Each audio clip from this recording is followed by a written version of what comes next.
بسم اللہ الرحمن الرحیم۔ السلام علیکم ناظرین، اردو سٹوری اسٹوڈیو میں خوش آمدید۔ میں ڈاکٹر ہوں اور میرے پاس ایک ایکسیڈنٹ کا کیس آیا جس میں لڑکی کی ٹانگیں ٹوٹ گئی تھی۔ وہ لڑکی بہت خوبصورت تھی اور جب ہوش میں آئی تو اپنی یادداشت کھو چکی تھی۔ اس کی خوبصورتی دیکھ کر میری نیت خراب ہو گئی اور جب وہ ہوش میں آئی تو میں نے اس سے کہا کہ میں تمہارا شوہر ہوں، اور یوں اس کے ساتھ بدکاری کرتا رہا، اور جب وہ حاملہ ہوئی تو اسے چھوڑ کر دبئی بھاگ گیا۔ 5 سال بعد واپس آیا تو اچانک رات کو وہ لڑکی اپنے شوہر کے ساتھ آ گئی، جسے دیکھ کر میرے قدموں تلے زمین نکل گئی۔ میں نے تو تصور بھی نہیں کیا تھا کہ میری وقت گزاری کا یہ نتیجہ نکلے گا۔ میں اندر ہی اندر گھٹ رہا تھا جبکہ شہزادی خوشی سے بار بار میرے کندھے پر سر رکھ کر آنے والے وقت کے خواب دیکھ رہی تھی۔ مجھے دیکھ کر کہنے لگی، فیصل، اگر بیٹا ہوا تو اس کا نام ہم شہیر فیصل رکھیں گے، اور اگر بیٹی ہوئی تو حور العین فیصل۔ میں بیزاری سے بمشکل مسکراتا ہاں ملاتا جا رہا تھا۔ اس کی معصومیت پر مجھے ترس بھی آ رہا تھا۔ 6-7 ماہ سے اس کے ساتھ میں ایسا کھیل کھیل چکا تھا کہ وہ بیچاری میری محبت میں گرفتار مجھے اپنا شوہر سمجھنے لگی تھی۔ جس ہونے والے بچے کو وہ اولاد کہہ رہی تھی، در حقیقت وہ تو ایک ناجائز بچہ تھا، اور میں اس سے بچے کو قطعاً قبول نہیں کر سکتا تھا۔ شہزادی مسلسل باتیں کر رہی تھی اور میں اس چکر میں تھا کہ دبئی کی کس فلائٹ سے میں شہزادی کو چھوڑ کر یہاں سے چلا جاؤں۔ یہ تو اتنے بیوقوف تھی کہ بغیر نکاح اور حلال رشتے کے میرے ساتھ 6 ماہ سے رہ کر بیوی کے حقوق ادا کر رہی تھی۔ اسی رات شہزادی کے سونے کے بعد میں نے اپنا سامان پیک کیا اور جو ہی نکلنے لگا تو شہزادی جاگ گئی۔ مجھے یوں تیار دیکھ کر سوال کرنے لگی کہ آخر میں کہاں جا رہا ہوں۔ میں نے ایک گہری سانس خارج کی اور کہا کہ دبئی جا رہا ہوں، ہمیشہ ہمیشہ کے لیے۔ میرا بے تاثر لہجہ سن کر وہ سفید پڑی تھی۔ کہنے لگی، آپ مجھے اس حالت میں چھوڑ کر کیسے جا سکتے ہیں؟ مجھے آپ کی ضرورت ہے۔ میں نے اسے دھتکار کر غصے سے جو بات کہی وہ سن کر وہ غش کھاتے ہوئے گر چکی تھی۔ میں جھنجھلا کر واپس اس جانب قدم بڑھانے لگا جہاں انتہائی نگہداشت یونٹ میں وہ ایکسیڈنٹ کا کیس لایا گیا تھا۔ سوچا تھا آج گھر جا کر آرام کروں گا۔ کافی دنوں سے دماغی طور پر کافی ڈسٹرب تھا، مگر خیر کام ہی ایسا تھا۔ ایک گہری سانس خارج کرتے ہوئے میں وارڈ میں پہنچا جہاں سفید چادر میں لپٹا ہوا وجود میرے سامنے تھا۔ نرسیں اسے ابتدائی امداد دیتے ہوئے مجھے اس کی صورتحال سے آگاہ کر رہی تھی۔ میں نے سرسری طور پر جب اس کے چہرے سے کپڑا ہٹا کر دیکھا تو ایک پل کو دیکھتا ہی رہ گیا۔ یوں لگا جیسے میں سب کچھ بھول چکا ہوں۔ بس اتنا ہی یاد رہ گیا کہ وہ حسین لڑکی میرے سامنے موجود تھی۔ تبھی نرس نے مجھے مخاطب کیا تو میں چونک کر اس کی جانب دیکھنے لگا اور ہڑبڑا کر اس کا علاج شروع کر دیا۔ کچھ دیر پہلے ہی میری شفٹ ختم ہو چکی تھی۔ میں نے اپنا ضروری سامان لیا اور اسپتال سے باہر نکلنے لگا۔ تبھی ایک ایمبولینس تیز رفتاری کے ساتھ ہسپتال کی حدود میں داخل ہوئی تھی۔ میں نے ایک سرسری سی نظر ایمبولینس پر ڈالی اور پھر اپنی کار کی طرف بڑھنے لگا۔ وہ ایک سیریس کیس تھا۔ کچھ دیر پہلے وہ لڑکی ایک بڑی گاڑی کے نیچے آ چکی تھی۔ اس کی دونوں ٹانگوں سے گاڑی گزری تھی جس کی وجہ سے اس کی ٹانگیں بری طرح متاثر ہوئی تھی۔ بہرحال ایسے مریضوں کو زیادہ تر میں ہی ہینڈل کرتا تھا، اسی لیے مجھے واپس آنا پڑا تھا۔ اس کی سرجری کرتے ہوئے مجھے 3 گھنٹے لگ چکے تھے۔ آپریشن کامیاب ہونے کے بعد میں نے ایک نظر بغور اس لڑکی کو سر تا پیر دیکھا۔ 19-20 سال کی لڑکی تھی اور دودھ جیسی سفید تھی۔ اتنی نازک کہ چھونے پر بھی میلے ہو جانے کا ڈر تھا۔ اس کے چہرے پر نیل کے نشان تھے جبکہ اس کے دماغ پر بھی چوٹیں لگی تھیں۔ میں تو بس اس میں کھو چکا تھا، اپنی فطرت سے بھی واقف تھا۔ یہ حسین پریاں تو میری کمزوری تھی۔ میں حسن کا قائل تھا اور اس لڑکی کو یوں اپنے سامنے بے سد لیٹا دیکھ کر میری نیت خراب ہونے لگی۔ میں اپنا ذہن جھٹکے کی کوشش کرتا مگر اس کا سراپا تو مجھے کہیں اور ہی سوچنے نہیں دے رہا تھا۔ اس پل وہاں میرے علاوہ کوئی بھی موجود نہیں تھا۔ میں نے اپنا ہاتھ اس کے وجود کی جانب بڑھانا شروع کر دیا۔ ابھی اس کا نرم و نازک ہاتھ چھوا ہی تھا، اس کے ماتھے پر بل پڑے وہ ہوش میں آ رہی تھی۔ میں یہ دیکھ کر ہڑبڑا کر پیچھے ہٹا۔ اسے ہوش میں آتی دیکھ چکا تھا اور وہ آنکھیں کھول کر آس پاس دیکھتے ہوئے بولی، میں کون ہوں؟ آپ میرے کیا لگتے ہیں؟ مجھے کیا ہوا ہے؟ میں اپنی ٹانگیں کیوں نہیں پا رہی؟ اس کا یہ انداز دیکھ کر مجھے اس کی دماغی حالت کا اندازہ ہو رہا تھا۔ جب ٹیسٹ کروائے تو یہ بات سامنے آئی کہ دماغی چوٹ لگنے سے وجہ سے وہ اپنا ماضی بھول چکی ہے۔ اس کی یادداشت جا چکی تھی اور یہ خبر سن کر نہ جانے کیوں مگر مجھے خوشی ہوئی تھی۔ میں چہرے پر گہری مسکراہٹ سجا کر اس کے قریب گیا تو وہ سہم کر پیچھے ہٹ گئی۔ اس کی آنکھوں میں انجانا سا ڈر تھا۔ میں اس کے قریب گیا اور دھڑکتے دل کے ساتھ بولا کہ شہزادی، ڈرو مت، میں تمہارا شوہر ہوں۔ یہ الفاظ میں نے ڈرتے ڈرتے ادا کیے تھے تو وہ گنگ سی مجھے دیکھتی رہ گئی۔ اس کے چہرے پر کئی تاثرات تھے۔ مجھے تو یہ خوف تھا کہ انہیں لگے کہ کہیں یہ جان تو نہیں گئی کہ میں جھوٹ بول رہا ہوں، مگر اگلے ہی پل وہ آگے بڑھی اور میرے سینے سے لپٹ کر رونے لگی۔ اس کا میرے ساتھ جڑنا تھا کہ میں ہکا بکا رہ گیا۔ حیرت و خوشی کے ملے جلے تاثرات پر بمشکل قابو پاتے ہوئے اسے تسلیاں دینے لگا۔ وہ روتے ہوئے مجھ سے اس حادثے کی وجہ پوچھنے لگی تو میں نے من گھڑت قصہ بنا کر اسے بتا دیا کہ وہ سڑک پار کرتے ہوئے پیر پھسلنے کی وجہ سے گر گئی تھی اور تبھی گاڑی اس کی ٹانگوں سے گزر گئی۔ یہاں تک کہ تو ٹھیک تھا، مگر اس کے چہرے پر نیند کے نشان اور دماغ پر گہرے زخم کے نشان ابھی بھی سوالیہ نشان تھے۔ مگر خیر، مجھے تو بغیر نکاح کے ہی بیوی مل چکی تھی۔ میں تو خوشی سے پھولے نہیں سما رہا تھا۔ میں اسے گھر لے کر چلا آیا۔ اس کی طبیعت کافی خراب تھی۔ وہ تو سچ مچ ہی مجھے اپنا شوہر سمجھ بیٹھی تھی اور بار بار مجھ سے پوچھتی کہ میرا ماضی بتائیں، میں کون ہوں، میرے ماں باپ کون ہیں، وغیرہ وغیرہ۔ میں اسے ہر بات ٹال دیتا اور اس پر دماغ پر زیادہ زور ڈالنے سے منع کرتا رہتا۔ جیسے جیسے اس کے چہرے کے زخم بڑھتے جا رہے تھے اور وہ اور بھی زیادہ خوبصورت ہو چکی تھی، جو بھی اسے دیکھتا تو بس دیکھتا ہی رہ جاتا۔ وہ بار بار مجھ سے اپنے ماضی کے بارے میں پوچھتی اور اپنے ماں باپ، بہن بھائیوں کا ذکر کرتی۔ میں اسے ہر بار کچھ نہ کچھ کہہ کر ٹال دیتا۔ آخر ایک روز ایک کہانی بنائی اور اسے کہنے لگا کہ تمہارے والدین ایک ایکسیڈنٹ میں مارے جا چکے تھے اور تم میری چچا زاد کزن تھی۔ ہم بچپن سے ہی ایک دوسرے کے ساتھ کافی اٹیچ تھے، اس لیے ان کے جانے کے بعد میں نے تمہیں اپنی بیوی تسلیم کر لیا اور ہم دونوں محبت کی زندگی گزار رہے تھے۔ مگر تبھی اس حادثے نے سارا نظام دھرم بھرم کر کے رکھ دیا۔ میری بیوی میری جھوٹی کہانی کو تسلیم کر کے سچ مان بیٹھی تھی اور کہنے لگی مجھے میرے والدین کی قبر پر لے جائیں، میں ان کو محسوس کرنا چاہتی ہوں، ہو سکتا ہے کہ ان کی قبروں کو دیکھ کر میری یادداشت واپس آ جائے۔ اس کی یہ بات ایک اور مصیبت کھڑی کر چکی تھی، مگر خیر میں اسے یوں ہی قبرستان لے آیا اور 2 کمنی دکھا کر کہنے لگا یہ تمہارے ماں باپ ہیں۔ اس نے جب یہ سنا تو ان کو والدین کی قبر سمجھ کر دل کا بوجھ ہلکا کرنے لگی اور میں پیچھے کھڑا بمشکل اپنی ہنسی روکتا رہ گیا۔ کیسی پاگل تھی، نہ جانے کس کی قبر تھی اور یہ بیٹھی اپنی حالت بیان کر رہی تھی۔ میں اسے اپنی بیوی مان کر باہر لے جانے لگا تھا۔ اس کی یادداشت اب بھی کبھی واپس نہیں آ سکتی تھی۔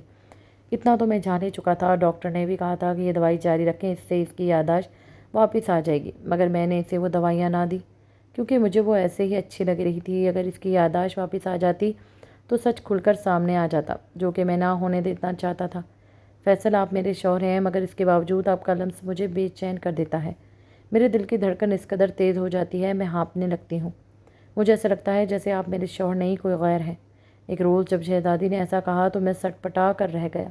کیسا چالاک دماغ تھا، اس کی یادداشت کھو جانے کے باوجود اسے سگنل دے رہا تھا کہ یہ میری بیوی نہیں ہے۔ میں نے ناراضگی ظاہر کرتے ہوئے کہا کہ میری اتنی محبت اور اپنائیت کے باوجود تم میرے بارے میں ایسا کیسے سوچ سکتی ہو؟ یہ تو سراسر ناانصافی ہے میرے ساتھ۔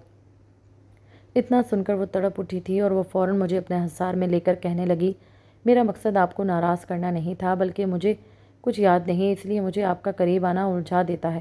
ان کی سب باتوں کے باوجود بغیر نکاح کے ہی اس کے ساتھ تعلق قائم کر چکا تھا۔ وہ میری بیوی ہونے کے حقوق پورے کر رہی تھی، گھر کی ذمہ داری اس نے اپنے سر پر لے رکھی تھی اور وقت پر مجھے تمام اشیاء مہیا کرتی۔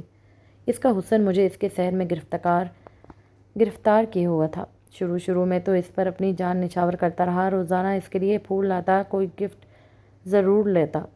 اس کا حسن میری ملکیت تھا اور یہی بات مجھے مغرور کر چکی تھی۔ ایک روز جب میرے ہسپتال گیا تو وہاں ایک نئی نرس بھرتی ہوئی تھی جو شہزادی سے بھی زیادہ خوبصورت تھی، اتنی خوبصورت کہ میں شہزادی کو بھی بھول چکا تھا۔ دھیرے دھیرے میں اس کی جانب مائل ہونے لگا تھا اور شہزادی سے میرا دل اچاٹ ہونے لگا تھا۔ میرے تو خواب و خیالوں میں صرف وہ نرس ہی گھوم رہی تھی۔ میں کبھی بھی گھر لیٹ آنے لگا اور شہزادی سے بھی اکھڑا اکھڑا رہنے لگا۔ تبھی شہزادی کے دل میں میری خاطر یوں ہی محبت تھی۔ وہ ساری رات بیٹھ کر میرا انتظار کرتی رہتی اور میں وہاں اس نئی نرس کو پھنسانے کے چکر میں لگا رہتا۔ وہ مچھلی بھی میرے جال میں پھنس چکی تھی، بس اب مجھے موقع کا انتظار تھا۔ ایک روز جب گھر میں واپس آیا تو منظر دیکھا وہ دیکھ کر میں چونک گیا۔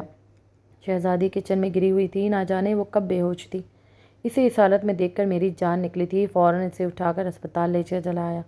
اس کا بلڈ پریشر بہت زیادہ لو تھا اور گھر میں دوا بھی موجود نہ تھی۔ میں نے جب وہاں اس کا چیک اپ کیا تو جو بات سامنے آئی وہ دیکھ کر میرے پیروں سے زمین نکل گئی۔ شہزادی تو حاملہ تھی اور اس کی طبیعت بھی خراب بھی اسی وجہ سے تھی۔ میں تو اپنا سر پکڑ کر بیٹھ چکا تھا۔ آخر یہ کیسے ہو سکتا تھا؟ بغیر نکاح کے ناجائز بچہ، کم از کم میں اس وقت کسی بچے کا باپ بننے کے موڈ میں نہیں تھا۔ شہزادی تو میری بیوی بھی نہ تھی، وہ تو صرف وقت گزاری کے لیے ایک سامان تھی۔ میں نے اس پل شہزادی کو کچھ نہ بتایا اور گرمی کی وجہ سے بے ہوش ہونے کا کہہ کر اسے واپس گھر لے آیا۔ اس کی رپورٹ ابھی تک نہیں آئی تھی۔ شہزادی کو گھر چھوڑ کر اگلے روز میں دوبارہ ہسپتال چلا گیا اور بس اسی سوچ میں مگن رہا کہ اب شہزادی اور اس بچے سے کیسے جان چھڑوائی جائے۔ آخرکار میں ایک نتیجے پر پہنچ ہی گیا۔ جب واپس گھر آیا تو گھر کا نقشہ بدلا ہوا تھا۔ شہزادی نے خوشی سے پورے گھروں کو پھولوں سے سجا رکھا تھا اور میرے آتے ہی اس نے ڈریسنگ ٹیبل پر پھولوں کے بیچ رپورٹ رکھی تھی۔ میرے دل کو ایک دھچکا سا لگا تھا۔ میں سب کچھ جانتے بوجھتے بھی لا علمی کا ظاہر کر رہا تھا۔ جب ڈریسنگ ٹیبل کے پاس گیا اور اس رپورٹ کو اٹھایا تو میرے ہوش اڑ گئے۔ جس خبر کو میں نے شہزادی سے چھپا رکھا تھا آج وہ کھل کر سامنے آ چکی تھی۔ یہ نہ جانے کس منحوس نے رپورٹ گھر پہنچا دی تھی۔ مجھے ملتی تو میں وہیں پھاڑ کر پھینک دیتا۔ میں تو آج اس کے لیے کچھ ایسی دوائیں لے کر آیا تھا جن کو کھانے کے بعد یہ حمل ختم ہو جاتا، مگر یہ تو بڑی مصیبت ہو چکی تھی۔ میں ناخوش تھا، مگر اس کے باوجود شہزادی کو دیکھ کر مجھے مسکرانا پڑا اور خوشی کا اظہار کرنا پڑا۔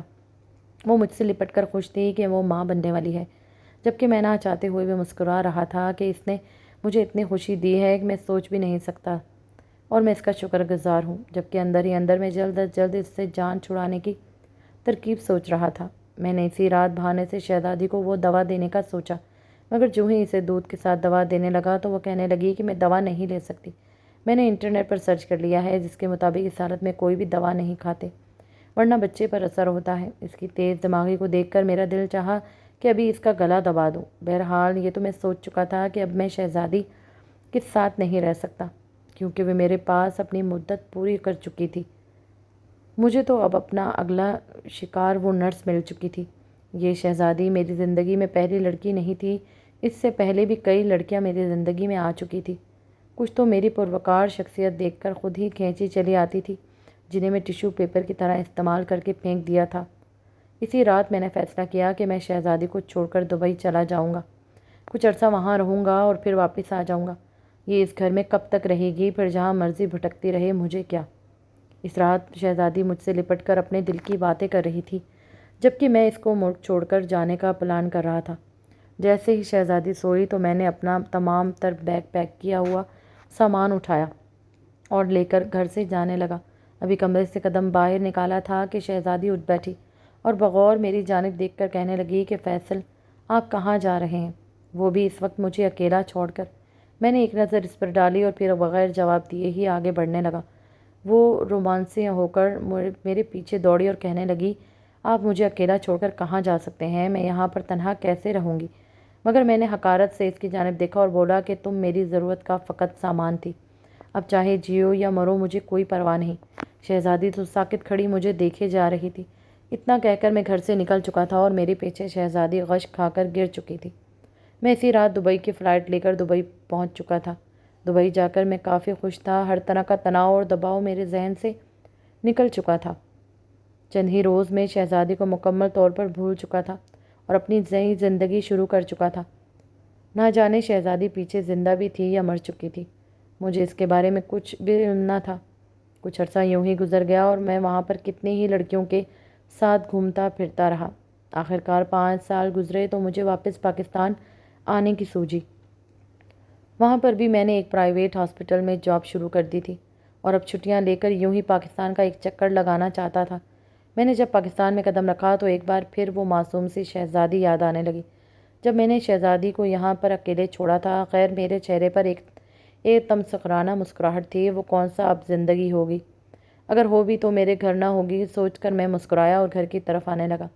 جب گھر پہنچا تو میری سوچ کے مطابق گھر خالی تھا، وہاں پر شہزادی کا نام و نشان بھی موجود نہ تھا۔ اس گھر کی ایک ایک چیز ویسے ہی پڑی تھی۔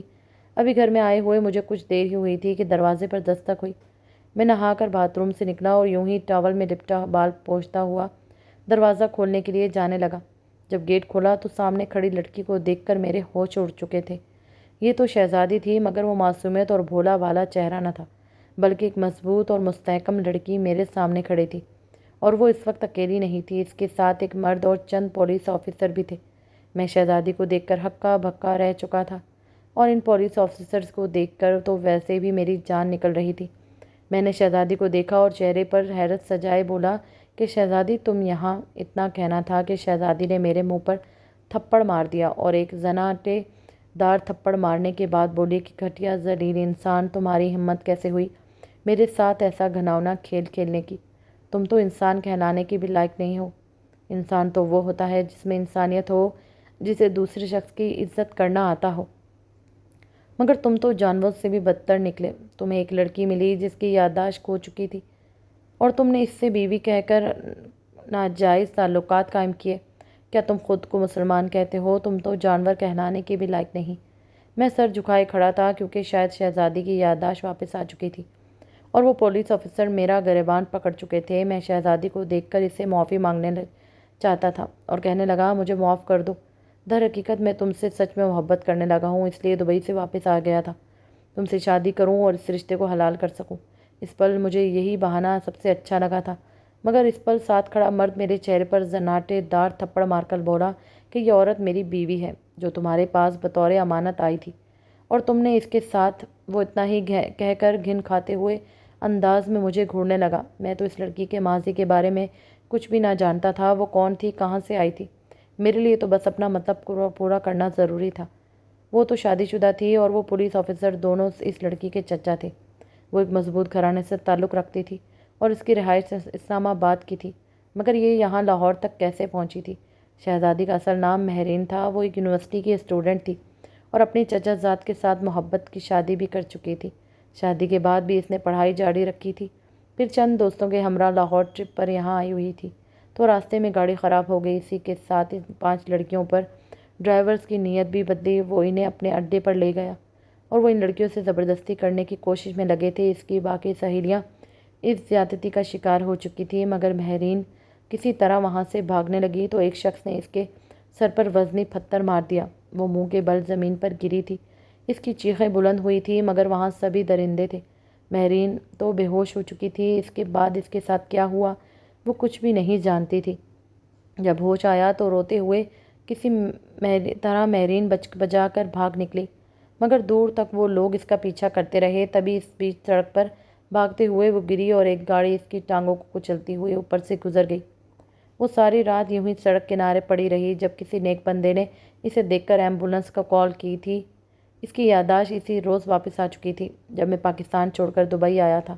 اسے شدید دھچکا لگا تھا۔ وہ بے ہوش ہو کر گری تو اس کا سر دیوار سے لگا تھا۔ وہ 2 دن تک یوں ہی بے ہوش پڑی رہی۔ آخر جب ہوش آیا تو ساری حقیقت جان کر وہ کتنی ہی دیر روتی تڑپتی رہی۔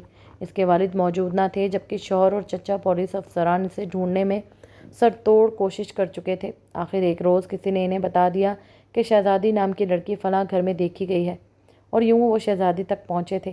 میں مہرین کی داستان سن کر کانپ اٹھا تھا۔ جانے انجانے میں اس کے ساتھ بہت برا ہوا تھا، پہلے زیادتی اور پھر میرا اسے بیوی بنا کر دھوکہ دینا۔ سچ مچ میں مجھے خود سے گھن آنے لگی تھی۔ اس بار میں نے شہزادی سے صدقے دل سے معافی مانگی تھی، مگر اس کے شوہر نے مجھے گریبان سے پکڑ کر گھسیٹتے ہوئے گاڑی میں ڈال دیا۔ میں شرمندہ تھا، خود کو کوس رہا تھا، لیکن میری اس ہوس اور غلط سوچ نے نہ صرف مجھے جیل میں چکنی پیسنے پر مجبور کر دیا بلکہ مجھ سے میری نوکری بھی چھین چکی تھی۔ اب سوائے پچھتاوے کے میرے پاس کچھ بھی نہیں بچا تھا۔